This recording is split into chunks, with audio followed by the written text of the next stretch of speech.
Loneliness isn't just quiet. It can be crushing, but you're not alone in feeling it. Whether it's the quiet after the kids leave home, the shift that comes with retirement, or the heartache of losing a partner, the feeling of being disconnected can sneak in when you least expect it. And no one tells you that it's okay to feel this way. But here's the truth. Loneliness doesn't mean you're broken. It doesn't mean you're weak or that you failed in some way. It means you're human.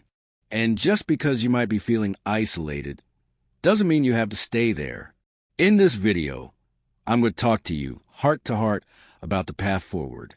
We're going to explore how to rebuild your social circle, rekindle old relationships, and most importantly, connect with yourself again. Let's dive in. You see, we live in a world that constantly tells us that we should have it all together by a certain age. That after 50, we should be at peace with where we are in life, with no room for pain, no room for vulnerability, no room for loneliness. But that's simply not the case. Life doesn't always follow a neat, predictable path. There are ups and downs, there are transitions, and there are losses, all of which can leave you feeling disconnected or even invisible at times. And no one tells you that it's okay to feel that way. But here's the real truth. Feeling lonely doesn't mean you're broken. It means you're human, and there's no shame in that. When you reach a certain point in life, whether it's after your children have moved out, after you retire from your career, or after you've lost a partner, it can feel like the world is moving at a different pace. The relationships you once had are changing, and you might find yourself in a space where it's difficult to find people who understand what you're going through. That's when loneliness can settle in. It's the kind of loneliness that doesn't just mean being physically alone. It's the emotional distance, the feeling that you're standing on the outside looking in. That can be so painful. The quiet moments where you feel like no one really sees you anymore, where you're unsure of your place in the world. What's even harder is that we live in a world where there's this unspoken expectation that we should be able to handle it on our own. We don't often hear about the struggles of loneliness after 50. We don't often hear people talk about the pain of watching friends drift away, or the awkwardness of trying to make new connections when it feels like the world is moving faster than you are. But the truth is, this isn't something that only you experience. This is a solitary issue. And just because you feel lonely doesn't mean you have to stay there. There's a misconception that once you hit a certain age, you should be content with solitude. It's as if society expects you to be done with the need for deep connections and close relationships. But let's be real. As long as you're alive, you need connection. It's a basic human need.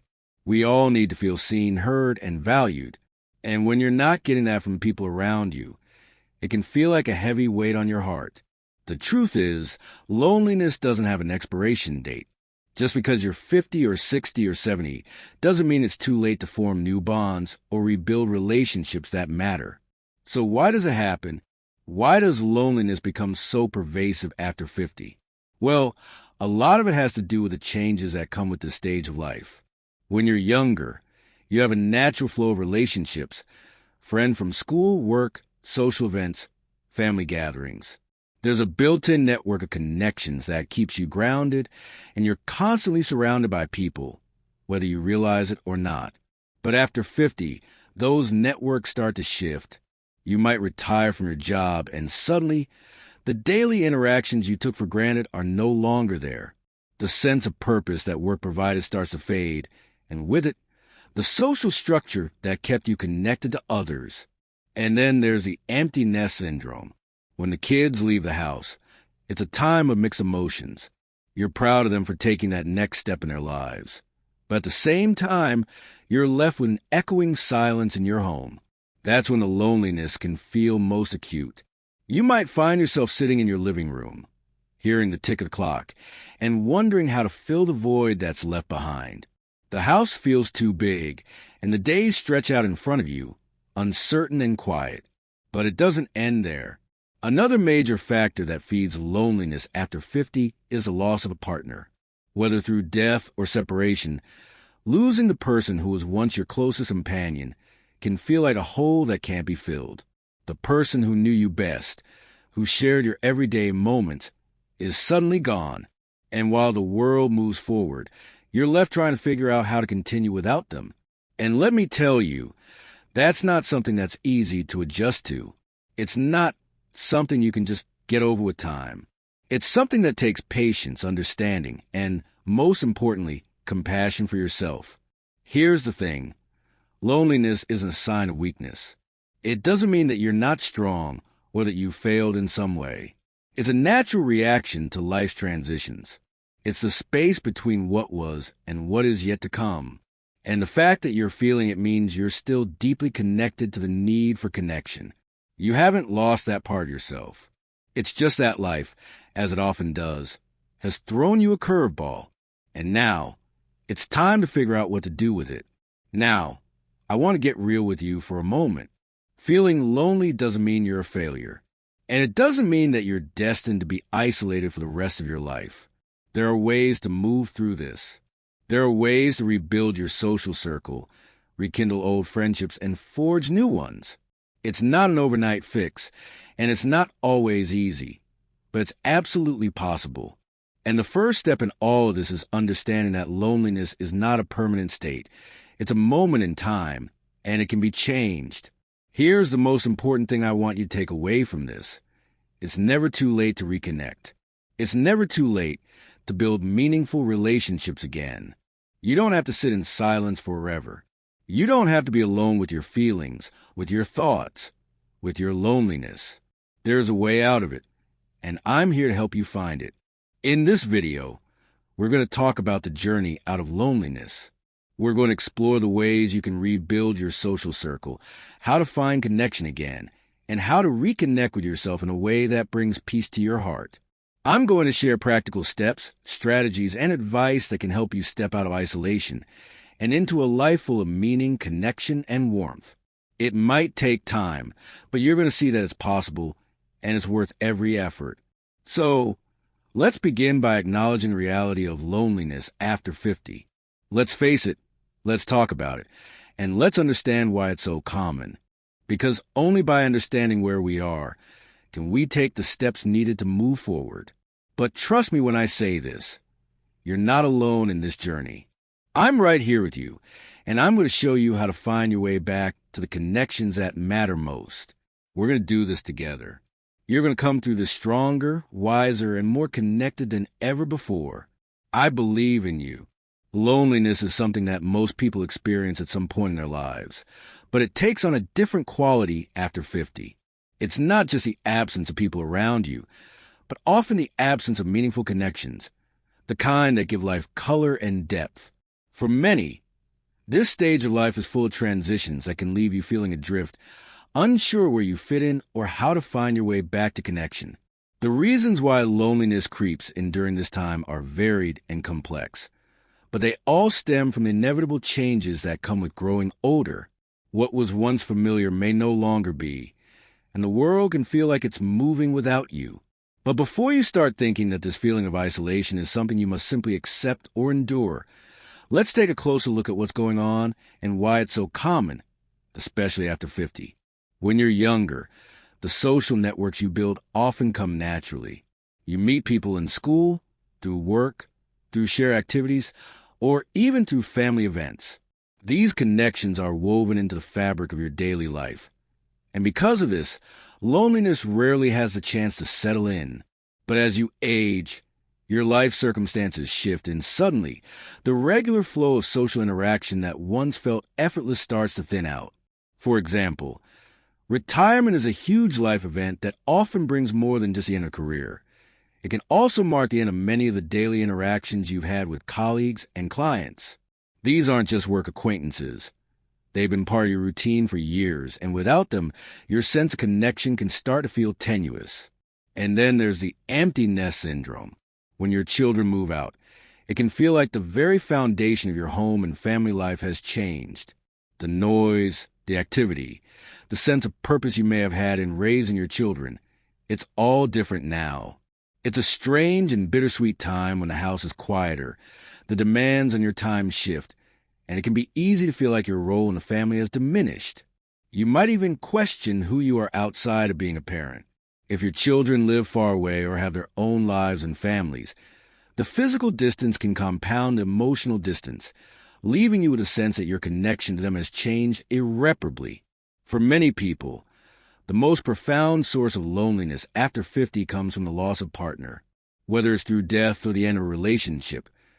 Losing the person who has shared so much of your life is a heartbreaking experience. That empty chair at the dinner table, the silence at night, the absence of someone who was once your closest companion.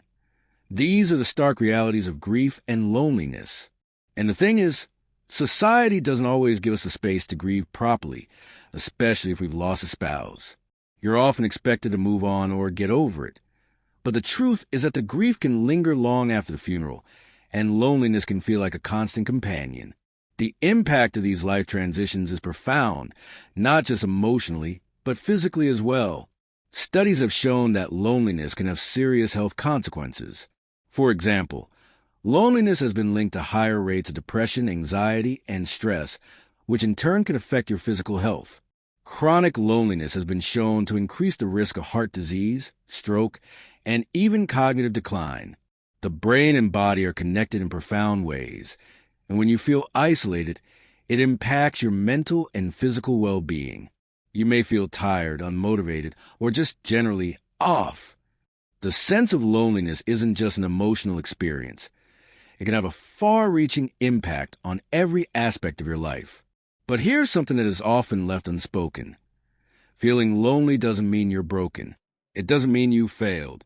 In fact, feeling lonely is a perfectly natural response to life's changes. It's an expression of the need for connection and closeness. And when that need goes unmet, it creates a sense of emptiness. The reality is that loneliness isn't something that disappears just because you get older. It's something that we all experience at different points in our lives. And it's important to understand that there's no shame in feeling it.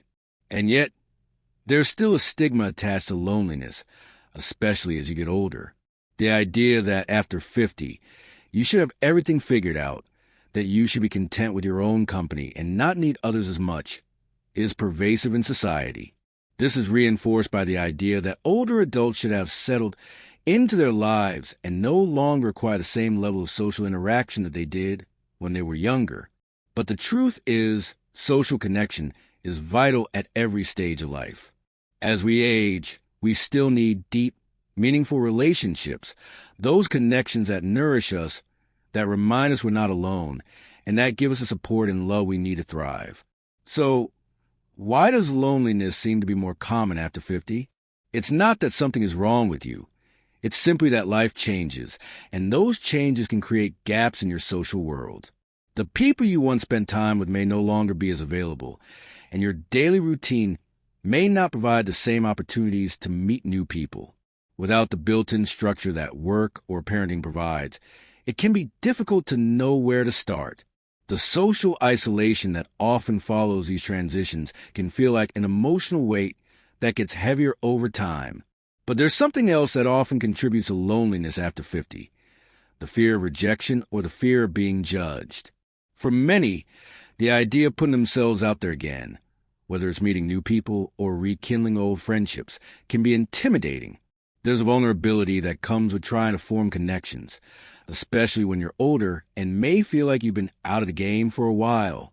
You might worry that people won't understand you or that your interests won't align with theirs. It can feel like you're starting from scratch, and the idea of putting yourself in a position where you might face rejection can be paralyzing. And yet, what's important to remember is that loneliness doesn't mean that you're invisible. It doesn't mean that you're doomed to spend the rest of your life in isolation. Loneliness is a feeling, not a permanent state. It's an indication that something is missing, something that can be changed. It's a call to action to reconnect with others, to rebuild your social circle, and to reclaim the connections that are so vital to our well-being.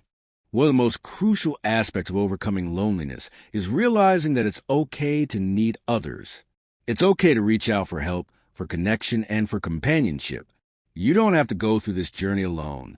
Whether you're looking to rekindle old friendships or make new ones, it's important to start by being kind to yourself and acknowledging the fact that you deserve connection. You deserve to be seen, heard, and loved. And while it may feel like a daunting task, Rebuilding those connections is absolutely possible. In fact, it can be one of the most fulfilling and rewarding things you do. The key is to take small steps. You don't have to leap into social situations that feel overwhelming or intimidating. You can start by taking one small action at a time. Reach out to an old friend you haven't spoken to in a while. Join a local group that interests you. Take a class or attend an event where you can meet like-minded people. By starting small, you begin to reintroduce connection into your life in manageable ways. The process doesn't have to be overwhelming. In fact, it's often the small, consistent actions that lead to most meaningful changes in our social lives. And one of the most important things to remember is that building connections takes time. It's not something that happens overnight. The friendships you form in the second half of life may look different than the ones you had when you were younger, but they can still be just as deep, just as fulfilling, and just as valuable. The key is to approach this process with patience, understanding, and an open heart. Rebuilding your social world is a journey, but it's a journey worth taking. Loneliness is not your enemy. It's simply a sign that something is missing. And with that recognition comes the opportunity to rebuild, to reconnect, and to find the community and the companionship that you deserve. This isn't the end of the road. It's the beginning of a new chapter, one where you can forge the connections that will carry you through the next phase of life with joy, fulfillment, and the knowledge that you are never truly alone. Building a meaningful social circle after 50 isn't always as simple as it seems. It's easy to fall into the trap of thinking that the people you once had in your life are gone for good, or that making new friends at this stage of life is somehow an impossible task. But that couldn't be further from the truth. In fact, building a new social circle or rebuilding the one you've lost is not only possible, it's something that can bring incredible joy, purpose, and connection to your life. The key to success in this area is to start small, to be patient with yourself, and to give yourself permission to take things one step at a time. One of the most powerful ways to rebuild your social circle after 50 is to start with local groups or activities that match your interests. This is one of the easiest and most natural ways to meet new people because it gives you something in common from the start, whether that's a shared hobby, a cause, or a passion. Joining a local group can be as simple as signing up for a walking club, a gardening group, a book club, or even a cooking class. These types of activities don't require a lot of heavy lifting, but they provide opportunities to meet like-minded individuals who are also looking for companionship. Sometimes the best way to begin is by participating in something that already exists rather than starting from scratch. Local libraries, community centers, or even your own neighborhood can be great places to discover groups that align with your interests. Of course, getting involved in a new activity or group doesn't mean that connections will form instantly, and that's okay. Making new friends takes time and effort, and it's important to approach it with patience and understanding. Sometimes it takes a few tries before you find the right fit for you, but the process itself is part of the journey, a journey that helps you rediscover the power of social connection in ways that may have seemed impossible before. Every new group or activity you try gives you a chance to learn, grow, and meet people who might be on a similar path to yours. It's about putting yourself in situations where the potential for meaningful connections exists, even if it doesn't happen right away. If you've ever been nervous about striking up conversations with strangers, you're not alone. The thought of initiating small talk can feel intimidating, especially after years of routine interactions with familiar people. But the truth is, most people are just as eager to connect as you are, and often it's just a matter of taking that first step. Starting small is one of the best ways to break the ice. A simple greeting or a friendly comment about something you have in common can serve as an entry point into a more meaningful conversation. Don't overthink it. Just be yourself. Sometimes a simple hello or "I love that book too" can open up a door that leads to something much deeper. But it's also important to remember that not every conversation has to be profound or life-changing. Some of the most meaningful friendships develop over time, through casual conversations, shared experiences, and mutual understanding. You don't have to dive into deep personal topics right away. In fact, that might make things feel forced. Instead, Let the conversations unfold naturally. Take the time to listen as much as you speak. People value good listeners, and by being genuinely interested in others, you'll find that they're more likely to open up to you in return. Sometimes, the simple act of being present and attentive is enough to build a strong foundation for a lasting friendship. Another important strategy for rebuilding your social circle after 50 is to rekindle old connections. There may be people from your past, whether from your earlier years of work, your neighborhood, or even old school friends, whom you've lost touch with over the years. Life moves quickly, and it's easy to drift apart from people you once shared a strong connection with. But just because time has passed doesn't mean the friendship is gone forever. Rekindling these relationships can bring great joy, especially when you find that the bond you shared still exists, even after years of silence. Reaching out to someone you haven't spoken to in years might feel intimidating, but it's often less daunting than it seems. A simple message or a phone call can be the spark that reignites a friendship. You don't have to pick up where you left off. Instead, approach the conversation with openness and curiosity. Acknowledge the time that's passed and express genuine interest in how their life has unfolded. Start by reminiscing about shared experiences or mutual friends, and let the conversation naturally flow from there. Sometimes, all it takes is that first step, reaching out, and the rest will follow. In addition to reconnecting with old friends, volunteering and mentoring are two powerful ways to not only build new connections, but also make a meaningful impact in your community. Both offer the opportunity to meet people who share your values and passions, while also giving you a sense of purpose and fulfillment. Volunteering can take many forms, from helping at local shelters or food banks to assisting with community events or supporting environmental causes.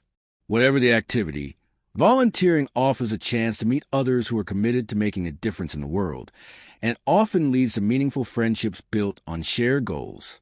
Mentoring, on the other hand, is a particularly fulfilling way to create lasting relationships while passing on your knowledge and experience. As someone with life experience, you have invaluable wisdom to offer, and mentoring can provide a sense of connection and purpose that is both rewarding and fulfilling. Whether it's helping someone navigate a difficult time, offering career advice, or simply being a supportive presence, mentoring allows you to form deep, meaningful bonds with others while making a positive impact in their lives. Plus, mentoring often leads to mutual respect and admiration, which is a foundation of lasting friendships. Another important aspect of building your social circle is to embrace the opportunities that technology offers. While many people in the 50-plus age group may feel intimidated by digital tools, the truth is that technology can be an incredibly valuable resource for maintaining and forming connections. Tools like Zoom, WhatsApp, and Facebook can help you stay connected to family and friends, even if they live far away. And for those who are looking to meet new people, online communities and groups can be a great way to find individuals with shared interests. Many online groups offer discussions, events, and meetups that can lead to real-world connections. Just remember to use these tools safely. Always ensure that you're using secure platforms and that you're cautious about sharing personal information. It's also important to remember that friendships evolve as we grow older. The friends you had in your younger years may not always align with the person you are today. And that's okay. As you change and develop new interests and priorities, the types of connections you seek might shift as well. This is a natural part of life. Don't be afraid to outgrow friendships that no longer serve you or to seek new connections that align with who you are becoming. Friendships, like anything else in life, go through stages, and sometimes that means making room for new relationships that are more in line with your current values and goals. As you rebuild your social circle, it's also essential to focus on quality over quantity. It's easy to fall into the trap of thinking that you need to have a large group of friends in order to feel fulfilled. But the truth is, it's far more important to have a few deep, meaningful connections than to have a lot of surface-level acquaintances. You don't need 100 friends to feel loved and valued. In fact, having a small group of true friends who truly understand and support you can be far more fulfilling than a larger, less intimate group. So, focus on building those deeper connections, the ones that make you feel seen, heard, and appreciated. It's not about the number of people in your life. It's about the quality of those relationships. Ultimately, the journey of rebuilding your social circle after 50 is about rediscovering your ability to connect with others, to share your life, and to learn from those around you. It's about taking small, intentional steps toward building the relationships that will nourish your heart and soul. And while it may feel challenging at times, remember that you're not alone in this journey. Many people are on the same path, looking for connection, understanding, and support. You're part of a larger community of people who understand the need for connection and are equally committed to finding it. And in that sense, you're never really alone. The relationships you seek are out there waiting for you. And all it takes is that first step to begin the process of rebuilding, reimagining, and re-engaging with the world around you. Making new friends and rebuilding your social life after 50 can feel daunting, but the truth is that it is entirely possible and more rewarding than you might expect. One of the most powerful tools in your arsenal for forming new connections is your own confidence. But confidence is a skill that you can nurture and grow. It's not something that comes automatically, and sometimes it requires a bit of work and vulnerability. Confidence doesn't necessarily mean that you feel at ease in every social situation right away, but it's about understanding your worth, taking risks, and embracing the possibility of new relationships. And the good news is that you can develop confidence in ways that feel natural and authentic to you. The foundation of building confidence in social situations starts with how you carry yourself, literally. The way you stand, the way you walk, and how you present yourself in social settings can have a significant impact on how you feel about yourself and how others perceive you. A confident posture, standing tall, shoulders back, head up, sends a signal to both your brain and to others that you are self-assured and open to connection. It might feel strange at first, especially if you've spent years avoiding attention or feeling uncomfortable in social settings. But practicing this body language can immediately make you feel more capable and present. Confidence doesn't have to be loud or brash. It's often the quiet assurance that you belong in the space you occupy. By standing tall, making eye contact, and offering a friendly smile, you open the door to new interactions in a way that feels natural and grounded. Another important part of building confidence in social situations is how you speak. This doesn't mean you need to suddenly become the life of the party or the most extroverted person in the room, but being able to speak up and express yourself clearly and openly is a powerful way to foster connections. One of the most important elements of confident speaking is believing in the value of what you have to offer. Everyone has a unique perspective and voice, and that is something to be proud of. When you share your thoughts, don't worry about whether your words are perfect or whether you're saying the right thing. Speak from a place of honesty and authenticity, and you'll naturally attract people who resonate with what you're sharing. But confidence doesn't just rely on how you speak or how you stand. It's also about being comfortable with vulnerability. And while vulnerability might seem like the opposite of confidence, it's actually one of the most powerful ways to build authentic relationships. Vulnerability allows you to show up as your true self without pretending to be someone you're not.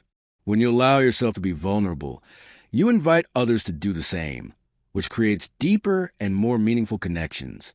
It can be scary to put yourself out there, especially if you've been hurt or disappointed in the past. But vulnerability is an essential ingredient in making lasting friendships. It's okay to admit that you're nervous or that you're unsure of the best way to approach someone. People relate to that sense of honesty and realness, and it often leads to a stronger bond. One of the key aspects of vulnerability is being willing to open up to others, but it's equally important to respect boundaries, both yours and others. While it's wonderful to be open and authentic, it's also essential to be mindful of how much you share and when. Sharing your story is important, but it's not necessary to overshare or dive into deeply personal subjects too quickly. Every relationship takes time to develop, and building trust and comfort gradually is essential. Start small with conversations and let the connection evolve naturally over time. This can mean talking about hobbies, interests, or simply sharing how your day is going. These seemingly small interactions build a foundation for deeper friendships down the road. An area that many people in their 50s and beyond struggle with when it comes to confidence is the fear of rejection. Rejection is something we all face at some point, and it's a natural part of life. It's easy to internalize rejection, especially as you get older, because it can feel like a reflection of your worth. But the truth is, rejection isn't a personal judgment. It's simply a part of human interaction. Not every person you meet will be someone you connect with, and that's okay. When you approach social situations with the mindset that rejection is just part of the process, it becomes much easier to shake off and move forward. Remember that every no is just one step closer to a yes, and it's not a reflection of your value as a person. One of the best ways to overcome the fear of rejection is to shift your focus. Instead of worrying about how you're being perceived or whether you're saying the right thing, focus on the other person. Curiosity about someone else's story, background, and perspective takes the pressure off of you and shifts the conversation to a more natural, two-way interaction. When you ask open-ended questions and show genuine interest in others, you take the spotlight off yourself and allow the conversation to flow freely. People love to talk about themselves. And by being an active listener, you not only make the other person feel valued, but you also build a connection based on mutual interest and understanding. Another tool that can help build confidence is learning how to listen effectively. Good listening isn't just about hearing someone's words. It's about truly understanding what they're saying and responding with empathy. Active listening is a skill that can help you connect with others on a deeper level. When you actively listen, you make the other person feel seen and heard, and that creates a bond that goes beyond surface-level conversation. This doesn't mean that you have to agree with everything someone says, but it does mean that you acknowledge their feelings and experiences.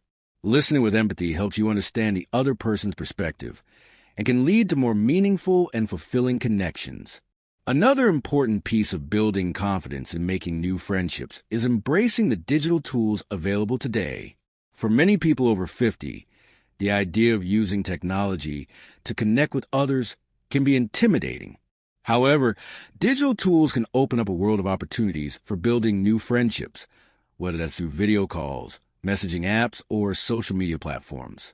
Using platforms like Zoom, WhatsApp, and Facebook can help you stay connected with people, especially if they live far away or if in-person interactions aren't feasible. These tools allow you to maintain relationships even if you can't meet face-to-face, and they're a great way to stay connected with friends and family. But digital tools aren't just for maintaining existing relationships. They can also help you form new ones. Many online communities and interest groups are specifically designed for people in their 50s and beyond. Whether it's a Facebook group centered around a hobby or a Zoom book club, these online spaces provide opportunities to connect with people who share your interests and values. The beauty of online platforms is that they allow you to interact with others from the comfort of your own home, which can be especially appealing if you're shy or introverted. Starting with online interactions can also take some of the pressure off of in-person meetings, allowing you to get to know people at your own pace before taking a leap into face-to-face interactions. Friendships, like everything else in life, evolve over time. The friendships you make after 50 may not look the same as the ones you had when you were younger, but that doesn't mean they're any less valuable or fulfilling. In fact, some of the most meaningful friendships often form later in life. You've had time to learn what's important to you, what you want from your relationships, and what you're willing to give in return. As you enter this phase of life, you have the opportunity to form relationships that are based on mutual respect, shared interests, and a deeper understanding of yourself and others. And while it might take time to build these new connections, the journey is just as rewarding as the destination. Embrace the process. Be patient with yourself, and trust that the connections you're seeking are out there, waiting for you. Staying connected to purpose as we age is one of the most profound ways to combat loneliness and to maintain a sense of meaning and fulfillment in our lives. As we move through life, especially after 50, there's a natural shift in our priorities. We might retire from our careers, experience changes in our family dynamics, or face the loss of friends or loved ones. During these times, it's easy to feel disconnected from the world around us, as if our role in society or our sense of purpose has somehow diminished. But the truth is, staying connected to a sense of purpose is not only possible after 50, It can actually become one of the most fulfilling and enriching parts of life. Purpose doesn't need to be tied to a career or a specific role. It can be something that evolves with you, something that continues to grow as you grow. One of the most powerful ways to connect to purpose is through the sense of community. Humans are social creatures, and we thrive when we feel that we are part of something larger than ourselves. The beauty of community is that it provides us with the support, connection, and shared experiences that can alleviate loneliness and give us a sense of belonging. Whether it's through family, friends, or more formal groups, being part of community can be like medicine for the soul. It allows us to contribute, to share, and to feel that we are part of a greater whole. It's not just about attending events or being in a group for the sake of it. It's about finding people who share similar values and interests, people who enrich our lives and vice versa. Community can take many forms, and what resonates with one person may not work for someone else. For some, it's a religious or spiritual community, where they can deepen their faith, connect with others on a similar path, and offer support to those in need. For others, it's about finding groups centered around hobbies or interests, whether that's a gardening club, a group of fellow book lovers, or even a group focused on a particular cause like environmental activism. The key is to find something that lights you up, that excites you, and that allows you to connect with others in a meaningful way. When you engage in something that aligns with your values or passions, you're more likely to find lasting, rewarding relationships that add depth to your life. It's also important to remember that community isn't always about the quantity of people you know. It's about the quality of those relationships. You don't need to have a wide network of acquaintances to feel connected and fulfilled. In fact, some of the most enriching relationships are the ones that are deep and close-knit, even if they are fewer in number. The sense of belonging that comes from a small, tight group of people who truly care about you and your well-being can be far more nourishing than being part of a larger, more distant network. These small but meaningful communities provide the kind of genuine support and connection that can make all the difference when it comes to overcoming loneliness. Another way to stay connected to purpose is through hobbies and activities that bring you joy and fulfillment. Hobbies are not only a great way to fill your time and stay mentally sharp, they are also an opportunity to form new connections with people who share your interests.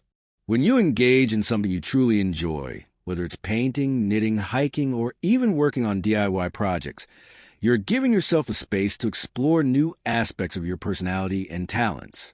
Hobbies can also serve as a bridge to meeting new people. Many hobby groups exist specifically to bring people together who share a common interest.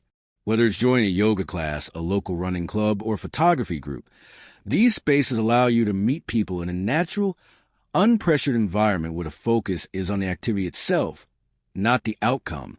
The power of hobbies lies not just in the joy they bring, but in their ability to create a sense of accomplishment. As we age, we often begin to question our value and our contributions. Participating in activities that challenge us, that allow us to learn new skills, or that encourage us to grow can remind us of our worth and our capacity for growth. This sense of accomplishment is incredibly important for mental and emotional well-being. It reinforces the idea that we are still capable, still able to contribute, and still able to thrive, no matter where we are in life. Pets can also be an incredible source of purpose and connection, especially for those who may be living alone. Pets provide companionship, unconditional love, and a sense of responsibility that can fill the void of loneliness. The simple act of caring for a pet, whether it's a dog, a cat, or even a bird, gives you a routine, a sense of purpose, and a living being to connect with. Pets can help you feel needed, and the bond you share with them can alleviate feelings of isolation. Taking your dog for a walk, for example, can create opportunities to meet other pet owners and start conversations, which can lead to new friendships. Animals have a remarkable ability to lift our spirits, and their presence can have a profound effect on our emotional well-being. Pets don't just offer companionship. They also help us stay active, keep us engaged, and encourage us to live in the present moment. Another way to stay connected to purpose is through maintaining a daily routine. As we age, it's easy to let our routine slip, especially after retirement or when life structure changes. But having a routine can provide a sense of stability and control, which is essential for mental and emotional health. A routine gives us something to look forward to, and it helps us maintain a sense of discipline and accomplishment. Whether it's a morning walk, reading a chapter of a book, cooking a meal, or working on a personal project, small rituals throughout the day create a sense of order that can be very grounding. Routines can also help reduce anxiety, promote better sleep, and increase overall happiness. Having a purpose-driven routine ensures that each day is filled with activities that contribute to your well-being, whether it's through self-care, creativity, or social connection. Staying connected to a sense of purpose also involves the idea of service to others. This is something that becomes especially meaningful later in life. As we age, we may start to think about our legacy, what we'll leave behind, and how we'll be remembered. One of the most profound ways to connect to purpose is through giving back, whether that's through volunteering, mentoring, or simply offering support to those who need it. Volunteering allows you to use your skills, wisdom, and experience to make a positive impact on others.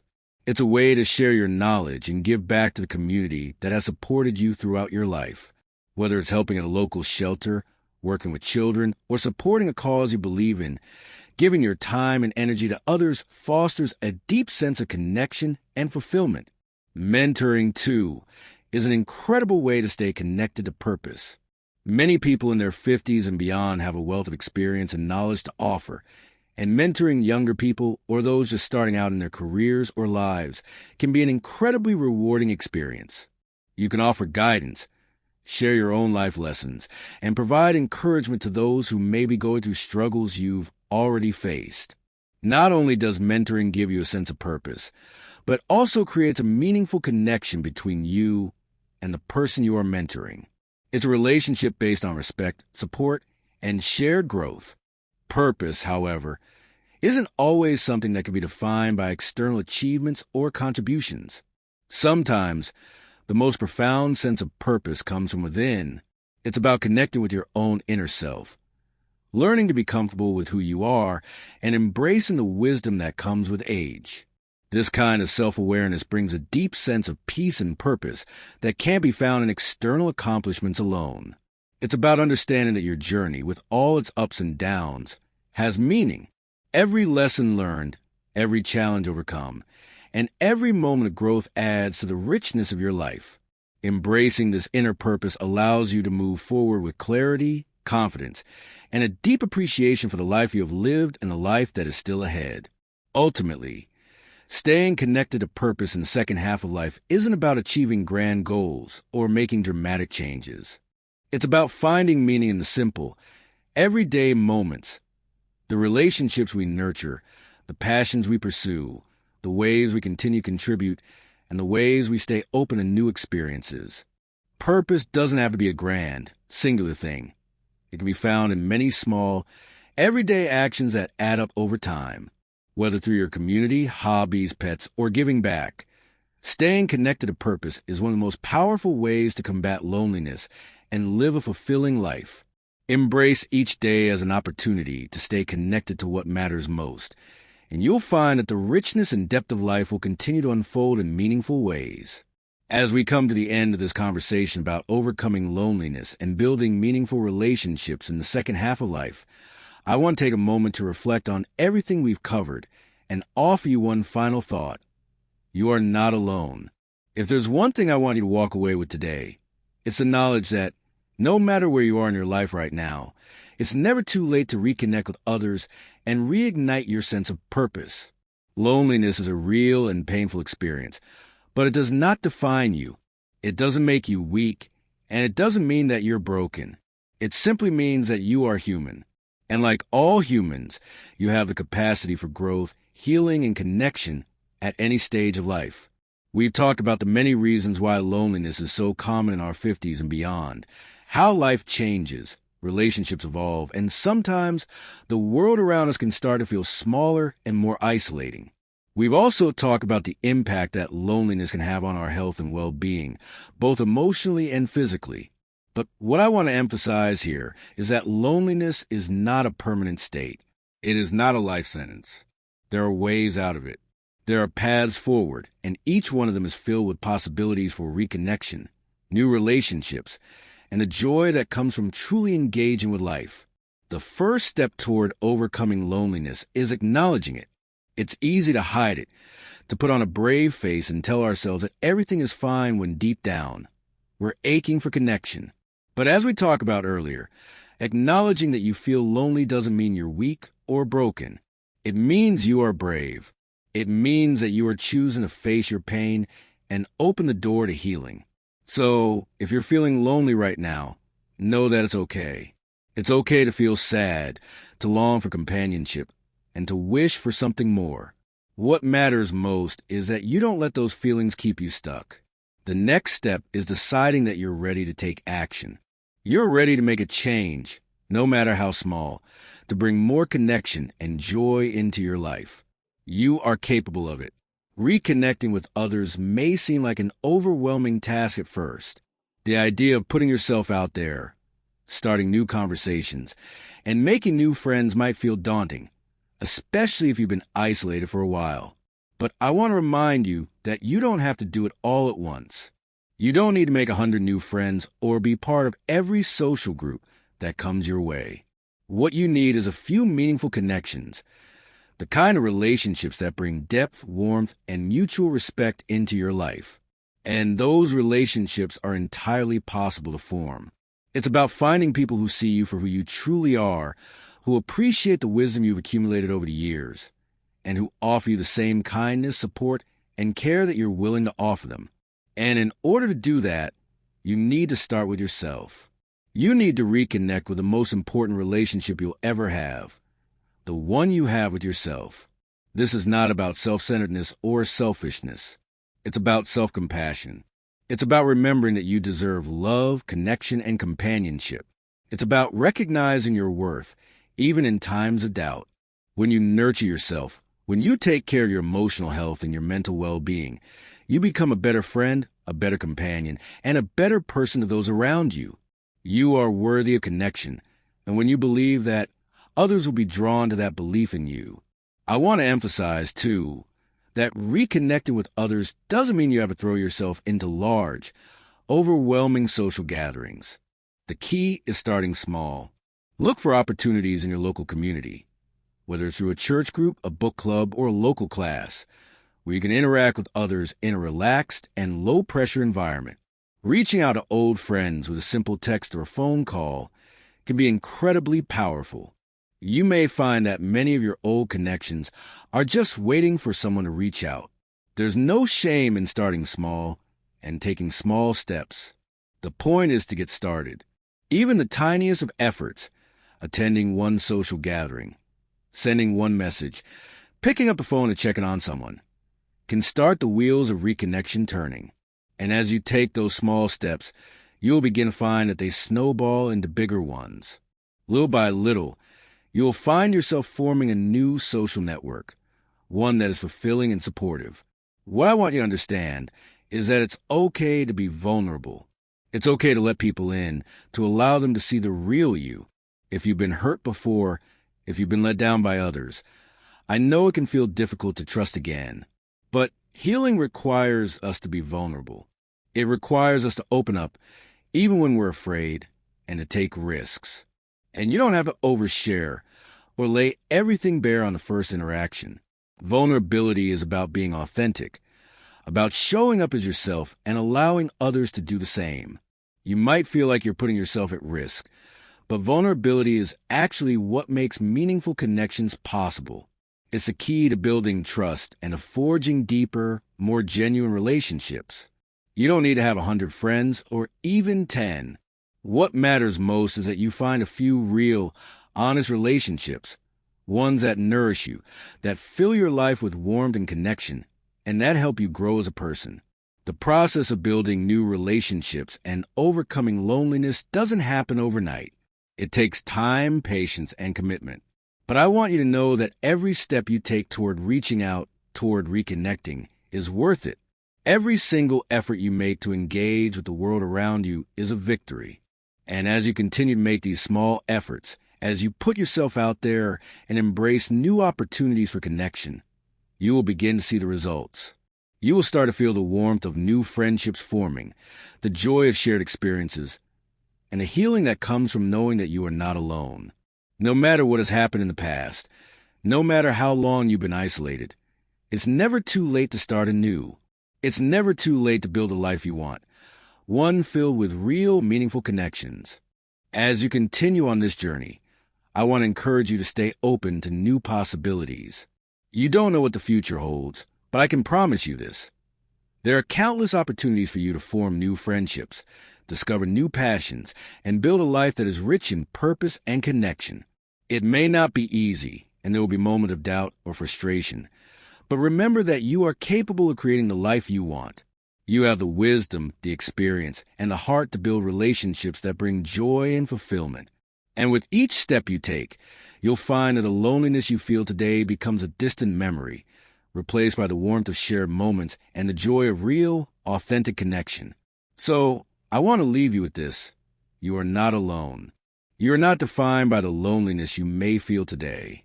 You are defined by the actions you take tomorrow, by the connections you form, and by the love and care you give to others. It's never too late to make a change, to take that first step toward building meaningful relationships. And as you do, you'll find that the life you've been longing for, the one filled with connection, purpose, and love, is already within your reach. Take the first step today and watch as your world begins to open up in ways you never imagined. You are worth it, and you deserve all the joy and connection that life has to offer. Now, as we close this conversation, I want to invite you to reflect on the next step you're going to take. Who will you reach out to this week? Who can you connect with, even if it's just a simple text or phone call? I encourage you to take action. Start small, but start now. And remember, you are never alone in this journey. There's a whole world out there waiting for you to re-engage with it. And I know that you have everything you need to make those connections meaningful and lasting. Thank you for joining me today, and I look forward to the next time we meet to continue this important conversation.